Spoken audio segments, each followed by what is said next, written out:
welcome to the Steve and Crypto Show, brought to you by thestevestrout.com. I'm Steve. I'm Crypto Zoo. What's happening, people? Thank you for listening today. Hey, how have you guys been doing? Hopefully you listened to our last episode. We featured underground hip-hop artist named Underrated. Caleb did a great solo chat with him. He's somebody that Caleb really is. Caleb, aka Crypto. I told you guys episodes ago that I'd probably slip and call him Caleb sometime because I've known him since. I think I've known Crypto since he might have been in high school when I first met you. But yeah, I've known him since he was just a wee lad. But yeah, he brought on one of his favorite performers and had a good conversation with him, and I'm sure, you know, it was good. People are listening to it and enjoying the episode. Yeah, I hope that, you know, anyone that listened to it had a good time and you know, maybe learned a little bit more about Underrated. And you know, if you didn't already know, hopefully you learned that he is pretty chill, you know, a very easy person to talk to, and he definitely interacts with his fans too. So anyone that is into him and follows him online, don't be hesitant to ever say hi or, you know, just say, what's up? I love your music. You'll probably hear back from him, you know. I hope it really definitely, like you said, opened people's eyes to him, and a few of our listeners go check him out. I know, yeah, you know, we usually lean towards horror stuff, but we're about everything: pop culture, comics, movies, music. So I hope it did open some of our listeners' eyes to what he has going on. He has some good stuff going on, and hope they dug it. And I hope everybody has been enjoying all of our episodes. A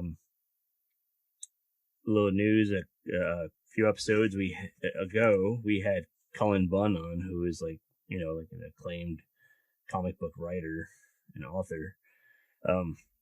Want to announce that he has a new series coming out called Basilisk. It's coming out on Boom Studios Comics, I think in June. And he's, I don't know much about the book, so we'll keep an eye on it, but he has Jonas Scharf doing the art, who is like spectacular and acclaimed, comic creator himself. So we'll definitely keep an eye on Basilisk. June, I'm sure we'll get more info on that. Maybe we'll get a word from Cullen about it again. He's always an interesting guy to talk to. And yeah, definitely go back and listen to that episode with him and Blackie. I think anybody who's into, Marvel or comics in general is going to enjoy that episode. And horror, of course. This book is going to be another horror series. That's like his thing. Cullen writes great horror. Yeah. It's funny. I was dipping through my comic collection not long ago, and I grabbed the Deadpool comic, Night of the Living Deadpool, and sure enough, Cullen Bunn did it. Yeah. He's. There was like a while, like when we mentioned on the episode, if I remember right, we talked about how there was a point when he had like new work coming up like every week. Like he was pretty prolific. But hopefully, go back, listen to that, and listen to all the episodes. There's something there for everybody. So if you're digging it, enjoying it, you might want to check out our Buy Me a Coffee page at buymeacoffee.com/SteveCrypto, where you can contribute to the show and help us improve the show, which we've been doing. We've had a few contributors, buy us a coffee, or it's a small it's like a crowdfunding type thing where you kick in a little bit. It's like tipping us. That's the best way to put it. It's like you're tipping us for what we're doing, and it's helping, like we've already invested some of our Buy Me a Coffee patrons money into upgrades for gear. We bought some new equipment that's going to open up the door for bigger and better interview prospects. And so keep an eye out. Later next month, we're going to have an ad.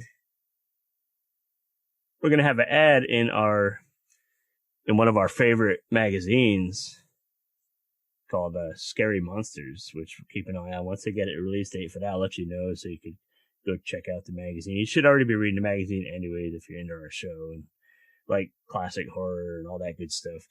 But, yeah, if you're into our show, this magazine's right up your alley. For sure. And I'm excited because I'm gonna see like our logo in one of my favorite magazines that I read. So that's pretty cool. Anything else new at your end? Well, like always, I'm kind of just like catching up with movie stuff and, trying to watch what everybody else is talking about and, being hyped for and to see what the hype is about. The Tom and Jerry movie, right? I watched part of that one. I watched it. I watched it. Watch it again. I enjoyed it. I got some laughs. It wasn't perfect, but it's a good one. You can sit down. You can have laughs. It's like it's pretty much the old Tom and Jerry cartoons with a little live action thrown in there. Yeah, I saw Ken Jeong was in there. Yeah, they had a good pretty well known cast, and like I enjoyed it. That's all I really say. I'm not going to go into depth talking about it because there ain't really. It's not. It's definitely not like an Oscar winning movie, but it was fun. It was fun, right? And there's that nostalgia feel for people like us that grew up on that show on Tom and Jerry. So, I'm gonna have to start that one over and finish it. I noticed yesterday they announced, Friday, when you guys are listening to this, who knows what day it is. So let's just say Friday the 18th, they announced, or was it the 19th? Yeah, the 19th, they announced Ace Ventura 3 is coming to Amazon. Now, I love the first two, especially the second one. I was 7 years old and used to like spike my hair in the shower. No one messes with the dude. It has little devil spikes. But I have a special place for those movies, but it's been a long time, a very long time. And we've noticed with a lot of other movies, older films, if they wait too long, sometimes that sequel is just stale. It depends on the movie, depends on the franchise, but sometimes it just, the magic is gone, and another example of that with Jim Carrey is Dumb and Dumber. I love the original one, but the second one, they waited, 14 years, maybe closer to 20 years to do it. And it was just, it didn't have the same thrill, the same humor. Oh yeah, no, it sucked. But I think we talked about this recently, how they're like, bringing back all these old franchises like that. And it's been successful lately, with, we mentioned like the Bill and Ted movie and all that stuff. So I think now is the time for them to do it. Yeah. Right. But at the same time, me personally, I've never been a big Jim Carrey fan. Mm-hmm. But I get why the 7-year-old you found the Ace Ventura movies funny. Oh, of course. Because I think those movies are for the 7-year-old, sense of humor. Yeah. I certainly don't watch those movies again and again now, but Ace Ventura: When Nature Calls, especially, it's still fun. But I'll go to Dumb and Dumber, before, like, for a rewatch before I go to Ace. As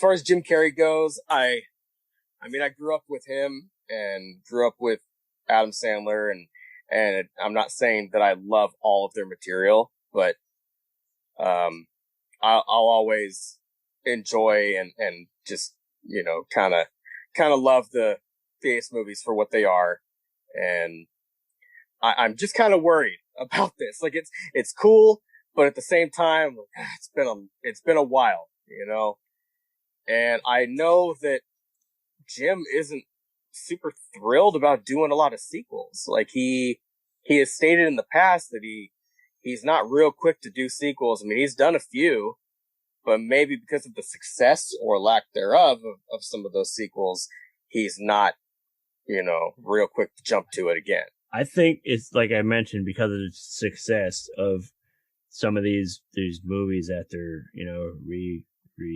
visiting. Mm-hmm. Like a perfect example is the Coming to America movie. Coming to America was great. I don't know if you watched it yet. I haven't. It was. I want to. It was good. It wasn't perfect. Like, and you're not gonna. They don't make perfect movies anymore.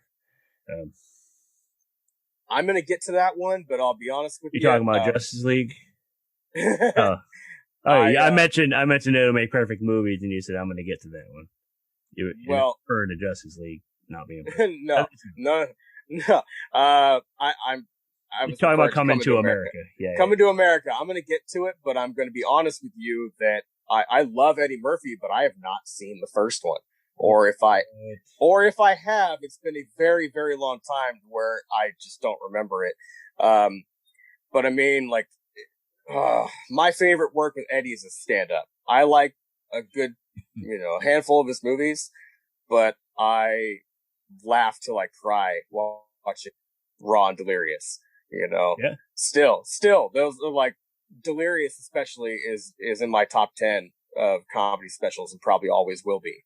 Yeah. Sure. But yeah, I need to. I'm getting at, he's still teasing possibly doing stand up again once the world is safe and everything. So yeah, I guess he's been working on a little bit of material, and I thought I heard in a recent interview that he maybe has like a 50-minute or about 50 minutes worth of material now that he could play with. Yeah, so we'll wait on that. He's done a lot of living since Raw and Delirious. So yeah, he's raised like 30 kids or something, or I don't know. Yeah, he has a lot of kids. Yeah, but yeah.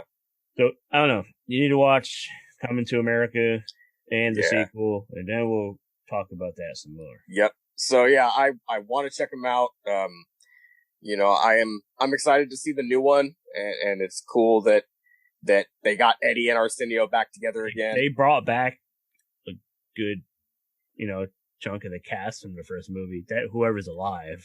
Mm-hmm. But yeah, man, I guess he wanted to kind of create his own little Eddie-verse in a way, and he had the idea of adding the Clumps to Coming to America 2. Ooh. And they were just going to be in one scene, only one little scene, but it just was too expensive, too much time and this and that, all the prosthetics and everything, Yeah. So, but he was kind of hoping to connect some of his films in a way. And, maybe like Sandler's doing now, because for anybody who watched Hubie Halloween, there's a ton of a lot of callbacks to all, Yeah. And it's pretty cool. I enjoyed that. I saw some rumor that he wanted to get into, like, doing horror. I'm all for it. I would love that. I love horror comedies if they're done right. I don't know if he's going to, act in them or produce them or what, but who knows? I mean, recently we've had some great comedic performers put out some really good horror. Yeah. Like Get Out and what the hell's the dude's name? Jordan Peele. Yeah, like Jordan Peele did that one. Good stuff. They did the Twilight Zone stuff. Like he doing something good. Like he was known just as this comedic guy, but then he just said, "Nah, I'm a jack of all trades." It's like, yeah. So I mean, hopefully, I'd like to see Adam Sandler do some stuff. I've always been a fan of Adam Sandler. Yeah, me too. I definitely appreciate him more than Carrie, as you mentioned. Anyways, yeah. And what I was gonna say, just adding to the horror comedy thing, a duo that did a horror movie, a straight up horror that some people might not know about. The last Halloween film was basically created by David Gordon Green and what's his name from Eastbound and Down. Yeah. I know you're talking. Of course, I get McBride. Danny McBride. Yeah, I had his name in my head a second ago, but yeah, Danny McBride. The two of them, they created Halloween, and they are not known for horror whatsoever, and it turned out great. Yeah. So, I'm all for Sandler trying that. And honestly, one of my favorite movies that Sandler has done, he wasn't in at all, and it was just featuring all of his buddies, and that's Grandma's Boy. Yeah. That was really fun. Ridiculous movie, but very fun. And I mean, it was cool for him to kind of step back and let his friends shine a little bit more. And, you know, Alan Covert taking the lead on that one. And that's one of Adam's old buddies from, like, you know, college days, I think. Right. So, but, anyway, moving on. There's all kinds of new stuff going on that we can talk about. Are you want to get into it? Are you ready? The Falcon and Winter Soldier debut. yeah. Let's talk about that one. You know, what's funny is I actually ran a poll on like Twitter about what people were more excited for. Was the Snyder Cut or Winter Soldier, and Winter Soldier edged it out. But I was surprised at like how many people are like hyped for the Snyder Cut. It's like after the first release, the Whedon version, like it wasn't that good. I honestly didn't enjoy it. There's nothing memorable about it to me. So I was like, how can it get better by releasing this other cut? Like, obviously, Whedon took a bunch of the Snyder stuff and just cut it out. And like, why did he cut it out? Because maybe he thought it was crap. So then we finally get the Snyder Cut. And did you watch it yet? Yeah, I watched it. The whole thing? Friday. Yeah. In one sitting? I stayed awake. Yes, I did. You played through one whole sitting of that movie. Yes, okay. Yes, I sure did. Let me tell you, like, I know, gold star for me, right? Something for you. I missed about 20 minutes or so in the middle dealing with the kids, you know, but that's fine. I'm sure I didn't miss much. I got 2 hours into it. Yeah. And like nothing had happened yet. Nothing got my attention. Like it was boring. I was bored. Like I know people that know me or listen to us or see me on social media like know I haven't enjoyed the DC live action movies besides the first Wonder Woman and Shazam.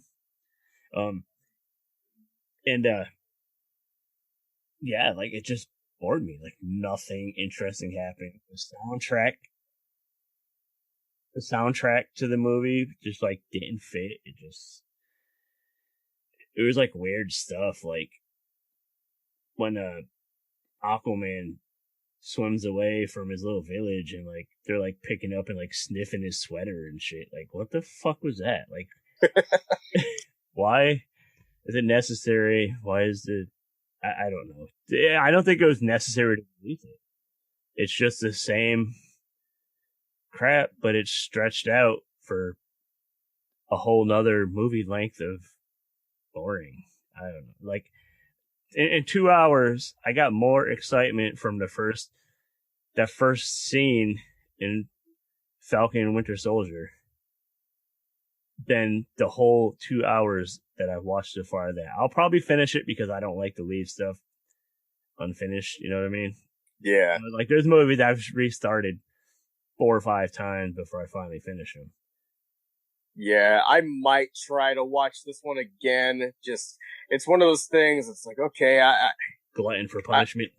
Well, no, I love Batman, and sometimes you tell yourself, I want to like this, or, you know, maybe like everybody else is enjoying something. Like, well, maybe I'm not seeing it right, or maybe I missed something. I'll try it again. You know, maybe there's something wrong with me, you know, and then you watch it again. And you're like, no, it's just bad. It's bad. You know, it's weird. It's like I didn't dislike each of the actors and actresses who played as the characters. I didn't dislike them that much. She's great as Wonder Woman. Affleck was solid as Batman. What's his name is good as Aquaman. Yeah. But just like they just made this stupid movie.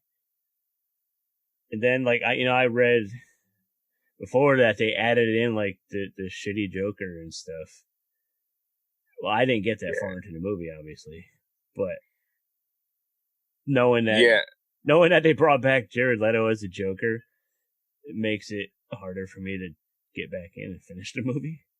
Because that was one of the worst things in DC movie history was Jared Leto as Joker. I'd rather go back and watch the crappy 90s Batman and Robin movie than see Jared Leto as anything. But I don't know. Well, okay. Well, you missed that part of the film. I'll give you a little spoiler. Are you ready? They took the tattoos off of his face. Yeah, I heard about it. Who cares? He's still stupid Jared Leto. Yeah. He still sucks. That's it. That's the best. That's my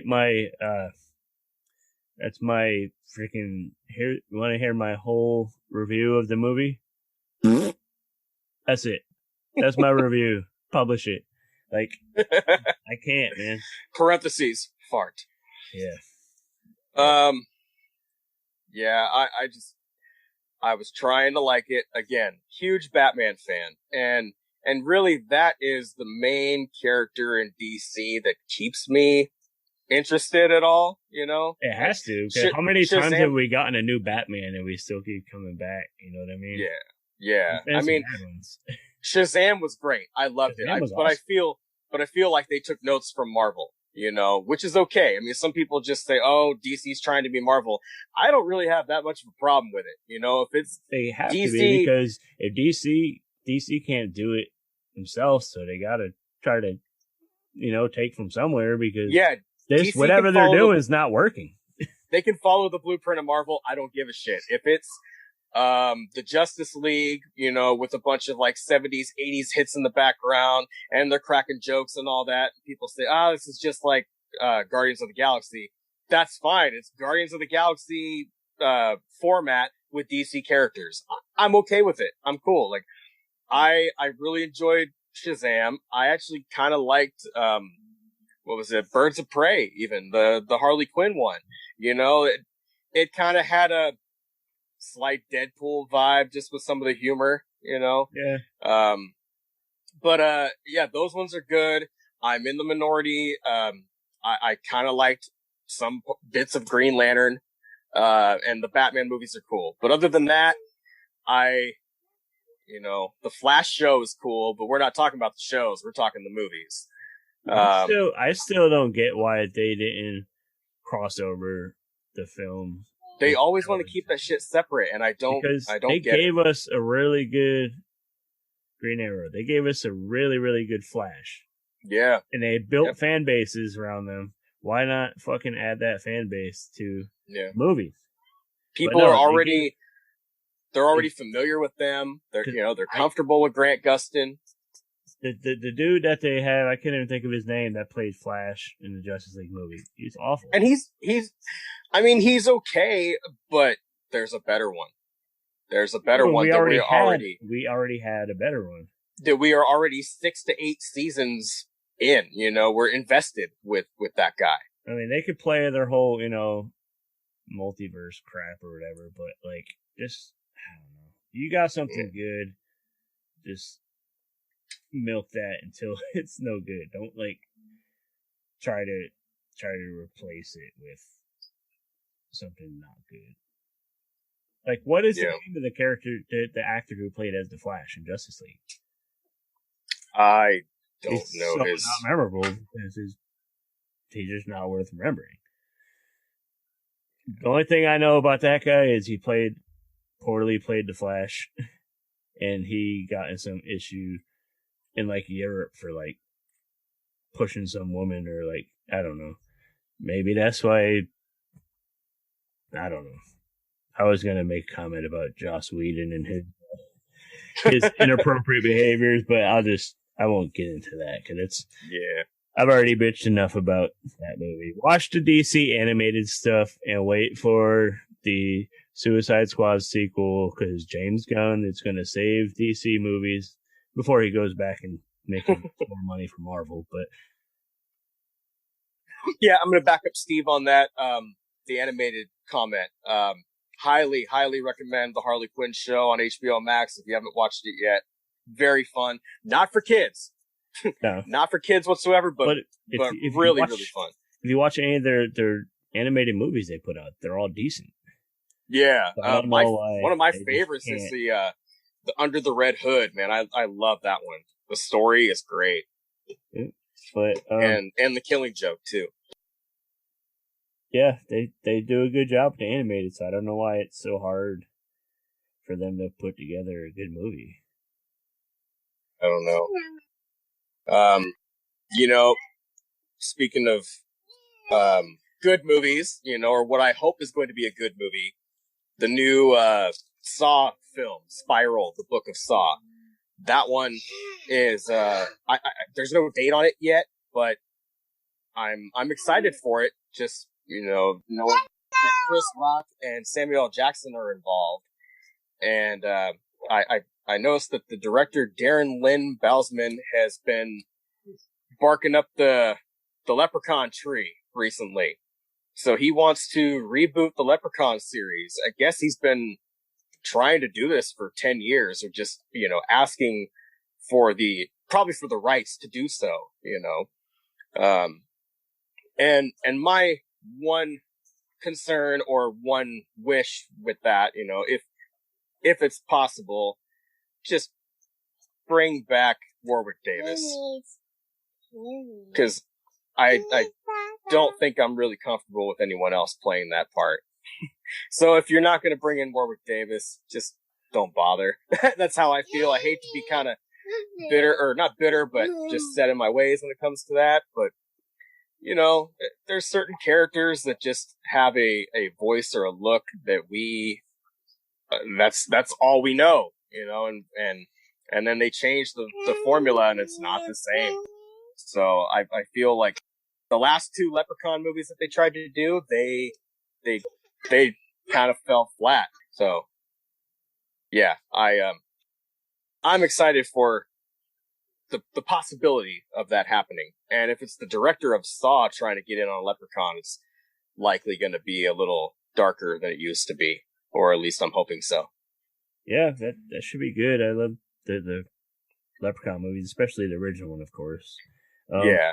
They're fun. They're not like the greatest horror films, but they're fun. Oh, they were fun. It was a fun franchise. And definitely, I would like to see Warwick Davis, if he could do it, have him do it. You mentioned old movies. There was, I guess, a leak recently that there's going to be a Texas Chainsaw Massacre sequel. Again. Yeah. And it's going to be like an old man Leatherface, which is kind of neat. I don't know much about it, but of course we'll keep an eye on that too. Yeah, he's supposed to be in his 60s.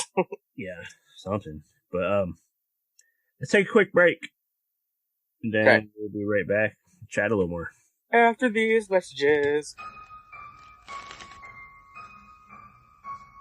Hello, this is Agoro, host of the Agoro Show.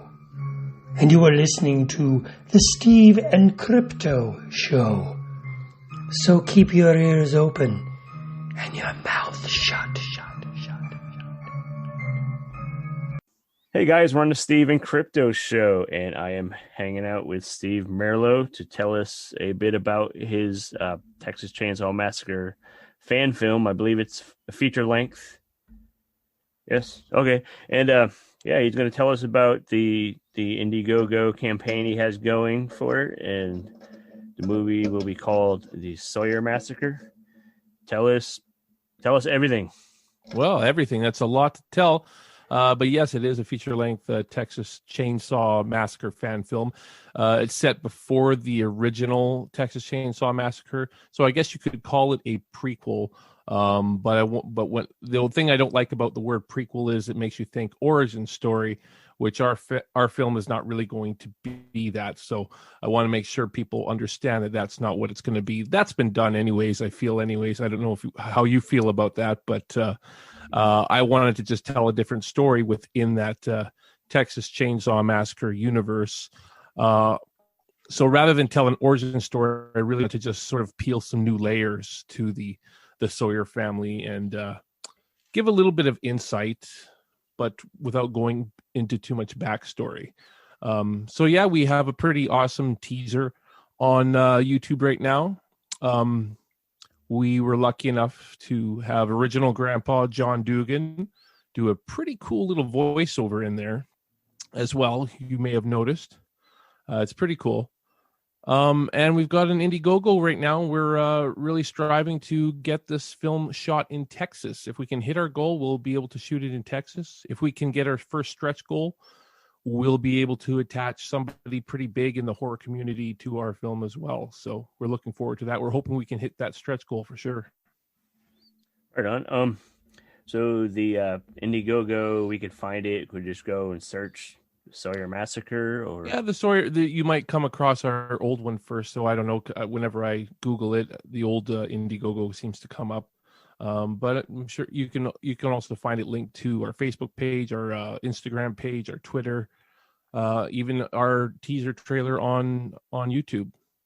What's the easiest way to find any of your social media? Just type in the Sawyer Massacre and you should be able to find pretty much us on every platform. Instagram, Twitter, Facebook.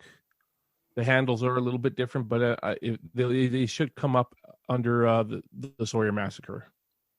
Right. And how did this movie, how did you get, where did the idea come from, first of all, and what how did you get the ball rolling? Okay, well that was a long process. I got the idea way back in 2003 after I had seen the remake of the Texas Chainsaw Massacre. I know a lot of people really like that movie, and there's a lot to like about that movie, but I can't help but feel like there was something missing from it. And as soon as I got out, I kept thinking about what was missing and what I would have done differently, because it had so much potential to be, in my mind, to maybe even surpass the original. Maybe I say because that's a pretty tough task to do, but I felt like there was at least the potential there. And so, at the time I had never made a film or anything like that before. I was just coming up with ideas. So the ideas were brewing, and eventually I started writing them down, writing scripts and fine-tuning them. And it took a long process because I had never done anything like that before. I had kind of had to learn the ropes. And eventually, it got to the point where, well, I can at least consult people in the business and get their opinions and have them help me tweak it and everything like that. And it got to the point where the script was pretty intense. So I felt ready to actually make this film. And and here we are now. We're crowdfunding. We've got a pretty cool teaser, and we're going to make this movie. Whether we shoot it in Texas or Canada, we're going to make this movie. Nice. That's cool.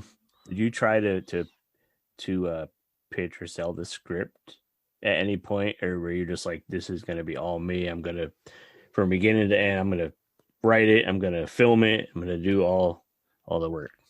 I had thought of pitching the script to like the studios and stuff like that. And I even asked some people if they thought that was possible, and they said no. There's no way that a studio would take a script from an unknown writer, sort of thing. That's never sold a script before. And so, I mean, with that in mind, I didn't really make a solid attempt to do that.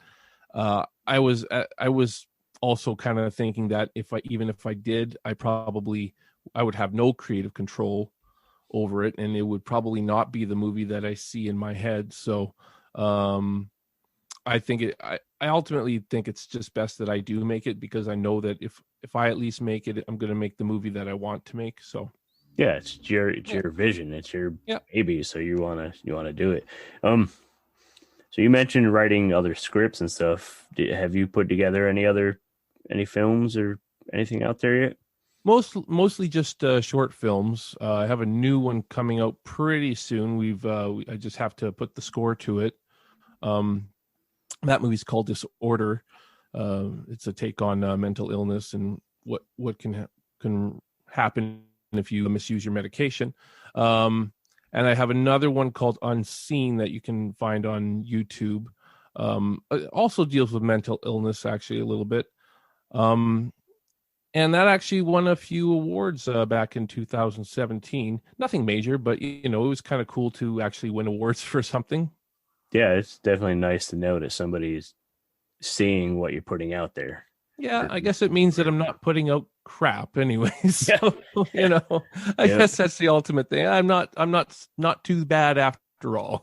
That's a good good kind of goal, not saying To not be crap. yeah, I don't want to be crap. I don't That's want to it. be crap. I'm not That's it. crap, I'm okay. But yeah, that's good. But yeah, so the Sawyer Massacre, the Indiegogo is going. When does that end? It ends, I believe, April 29th at midnight.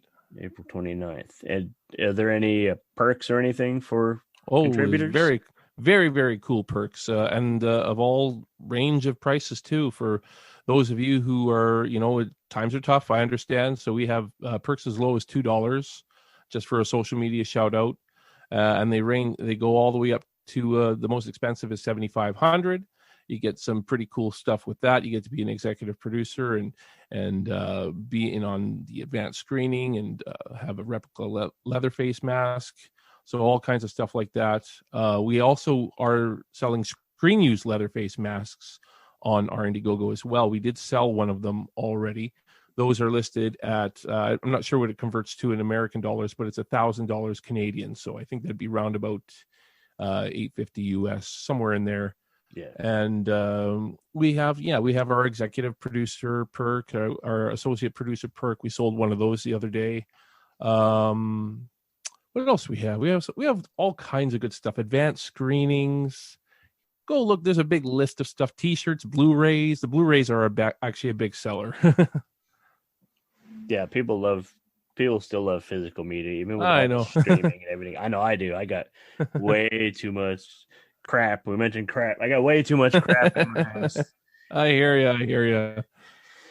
But yeah, hey, thank you for taking a few minutes. So No problem. We could go search the Sawyer Massacre on most social media, Indiegogo. I think you guys should definitely go support this movie, this project. It's going to be a good one. And thanks, Steve, for coming on and telling us about it. Well, thanks for having me. And good luck with it. And I think you'll do pretty well with it. Well, thank you so much. We look forward to it. Thanks for having me on. No problem. And Awesome. Back to the show, guys.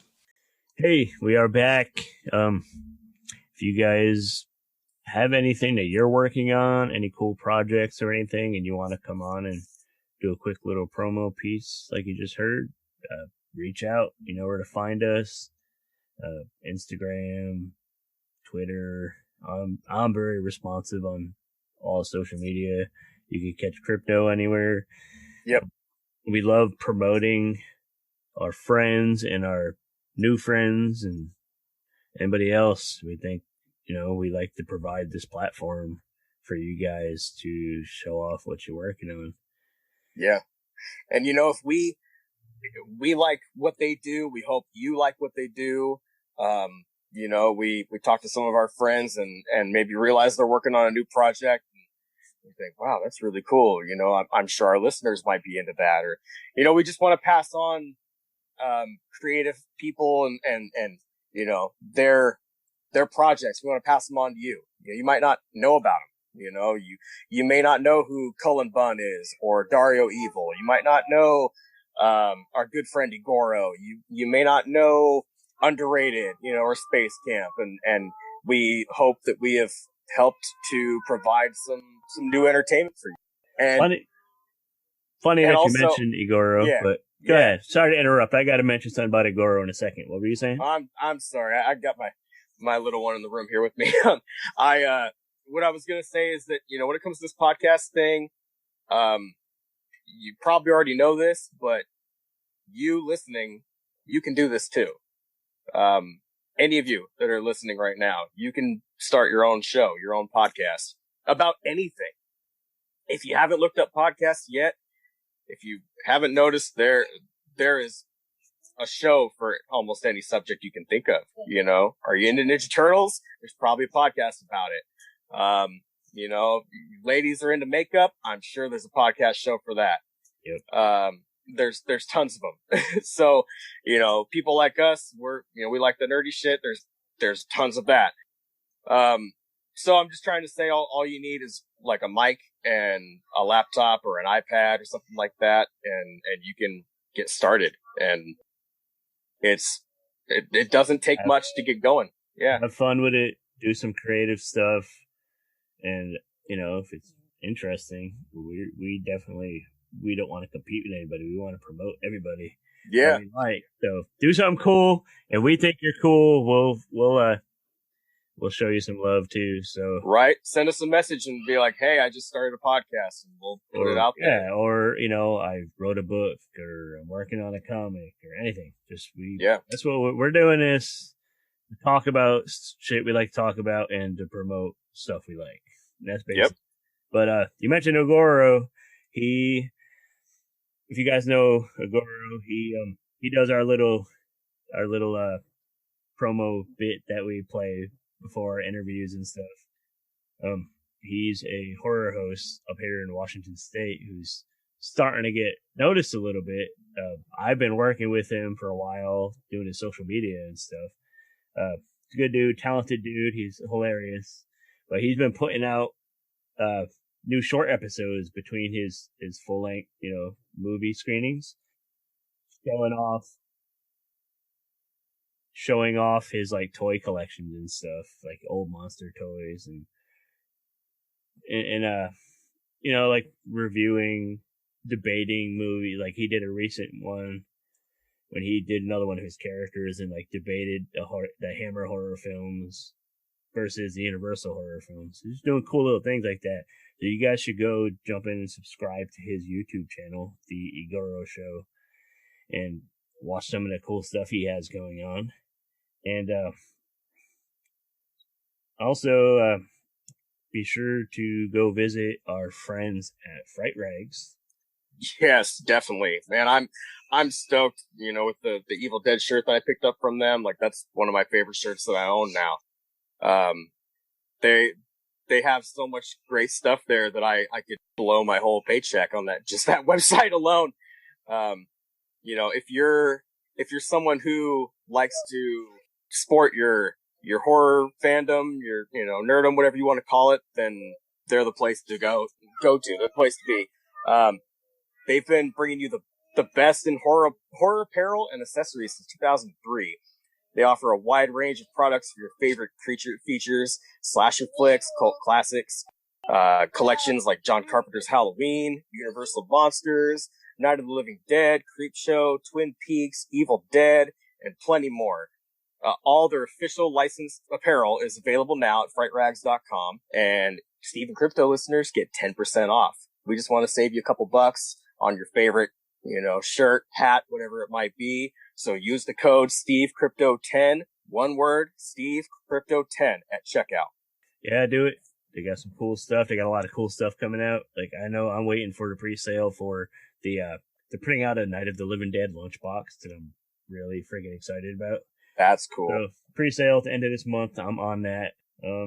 Yeah, and be sure visit our Buy Me a Coffee page, buymeacoffee.com/SteveCrypto. We appreciate all the love you guys show us there and on social media. And I think that's gonna wrap this episode. And we thank you guys for listening and keep spreading the word. We've been the Steve and Crypto Show. Thank you guys for listening. I'm Crypto. I'm Steve, and peace. We will talk Peace to out. You soon. Bye. Good night. Good morning. Good afternoon. All the above. All Thanks the for above. listening, guys. We love you.